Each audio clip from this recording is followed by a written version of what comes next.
Hey, what's up guys? This is Stuart Ridgel and this is my video blog. What I'm about to show y'all today is breakout shots and breakout lanes on the NXL Nashville layout for 2016. So I'm about to show you what I got. Okay, so this is a pretty interesting field layout. I don't know if I like it or I don't like it yet, but it'll be some good paintball no matter what. But I'm gonna start first with this snake side of the field. So the snake side, I got over here about 1, 2, 3, 4 different lanes that we can shoot over here. Maybe 5, but the best lanes on this side, I feel like we have 4. We have 3 definitely, and then 1 shooting back up the middle.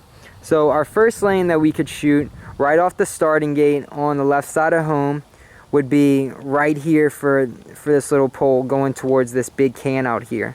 That would be our first lane, and it would be going out, like I said, to that left can. The next shot that I'd say is it's more of a little step out. You have to take a slight step out, but it's anybody going out to this tower. It's not a huge lane right there, but an accurate player that has some skill can definitely shoot that on the break. Even if you take another step out, obviously the lane even gets bigger for you. So you can definitely do that. So going a little bit back to home as well. Anyone going out to the snake side corner through this gap, that's another huge lane that you can shoot through. The majority of the people should get shot going out to that corner, but obviously it's paintball, anything can happen. You can go through streams and whatnot, so you can't expect to make it all the time. But that's definitely another good lane.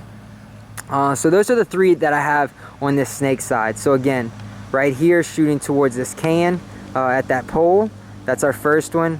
A little bit of a step out is right here through this lane towards this tall tower. And then my third one is going out towards this corner right here. Now we have a couple lanes through the W. You can see the home bunker through the W. Obviously you can step out and throw balls back up that W and potentially shoot 1 or if not 2 people, depending on how often they're going up to the W and if they're going on the snake side. Then I even have a shot coming across, still throwing it through this side, but you're coming out to this can, which is right here, and if you would throw your balls back through that W, potentially you can shoot anybody coming up to that X, coming up to that W, or even throw them where you're coming off the gate and you throw them and shoot anybody delaying back there at that home. So you can either obviously shoot back at home or coming across this whole way, throwing balls back up that center. So those are 4 different shots that I have on this snake side in general. 3 on the snake side, and then a couple shots right back up that W in the center. Now I'm going to start on this Dorito side. So on this Dorito side, we have, playing back here, we have a shot.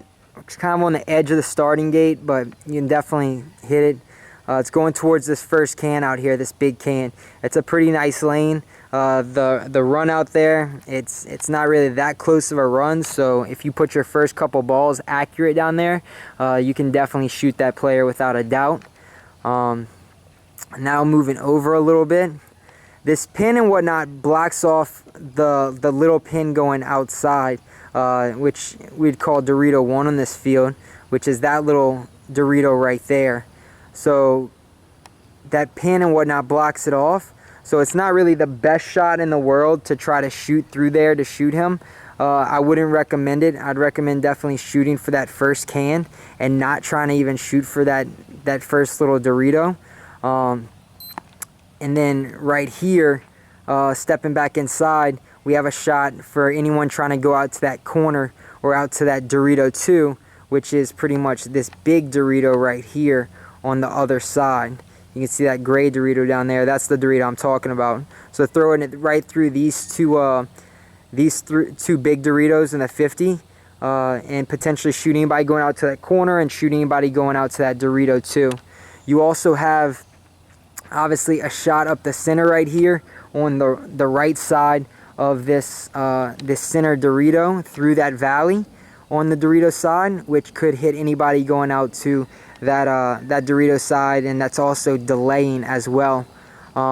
Coming back across on the Dorito side, if you threw your balls back up in that valley, shooting across field in the center, potentially you could hit anybody going out to that left can that we showed y'all on the first shot. So that's definitely a possibility if you delayed and threw your balls through that valley. Okay, so here's another shot on the Dorito side. I'm on the outside here, obviously on the Dorito side, and shooting across field. You can shoot anyone trying to go out to that tower or going out to that corner. I recommend getting low if you're going to try to shoot that shot. Obviously you can just step out and shoot it as long as no one is shooting back up here, but that's definitely a good lane to try to shoot anybody going out to that tall tower or going out to the corner.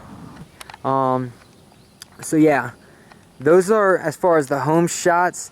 But then even coming across more, obviously if you threw it through the valley, there's the home as well off the break. I don't really recommend that because this lane is really just so huge that you can get shot in. Potentially you could throw them in there real quick, but you just have to be very cautious coming across here because multiple people can definitely shoot you coming over on this Dorito side can. Let's see, if you decide to come out to this Dorito side can and get dominance real quick, obviously there's two decent sized lanes over here, one shooting for that Dorito 1 and then one shooting for that corner.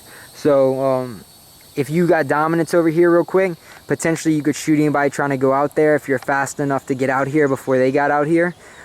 Same thing with getting dominance of your mirror down there in that can. You can get out here and get a shot in on him before he shoots you. So those are just a few little things that I want y'all to look for as far as this field and my shots on this Nashville layout and what I'm looking at. Okay, so you're gonna have to go out there and scout and see what your team's doing, see what your opponent's doing. If the majority of the time your opponents are trying to go up the center, well then potentially shooting through the valleys is your better bet. But if they're trying to take the outside consistently, well then obviously shooting these corners are going to be the better bet. But you have to do your scouting and see what your opponent is doing on the breakout and what they're trying to do the majority of the time. And then that's going to determine which lanes you're going to try to shoot on the break to just give you a higher probability of obviously eliminating your opponent. Obviously understand every field is going to be a little bit different. This is just the way we set it up. Potentially you get to the event and it's going to be a little bit different as well. So just understand it might not work out this way. A few bunkers shifted around and some lanes will close up for you. But I just want you to get a good look of what I'm looking at here and what I'd recommend to my players as far as if this was the exact field setup and what they were playing with. But I appreciate y'all watching. Definitely subscribe to my channel. If you have anything you want me to make or anything, any comments to comment, definitely let me know. I'm open ears. But besides that, like I said, subscribe. Tell your friends about me. I really appreciate all your support and everything y'all are doing. So y'all have a good one.